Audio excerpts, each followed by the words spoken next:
Senior hero నటుడు అజిత్ మరోసారి racing లో గాయపడ్డారు. ఇటలీ మిసానోలో రేస్ టు ట్రాక్ పై ఆగి ఉన్న కారును అజిత్ కారు ఢీకొట్టింది. ఈ ప్రమాదంలో ఆయనకు స్వల్ప గాయాలైనట్లు తెలుస్తోంది. ఈ ఏడాదిలో ఇప్పటికీ అజిత్ 3 సార్లు ప్రమాదాల నుంచి బయటపడ్డారు.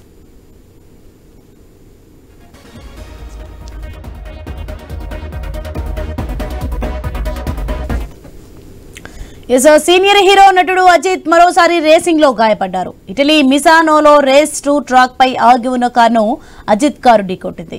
ఇక ఈ ప్రమాదంలో ఈయనకు స్వల్ప గాయాలైనట్లుగా తెలుస్తోంది. ఈ ఏడాదిలో ఇప్పటికీ అజిత్ 3 సార్లు ప్రమాదాల నుంచి బయటపడ్డారు.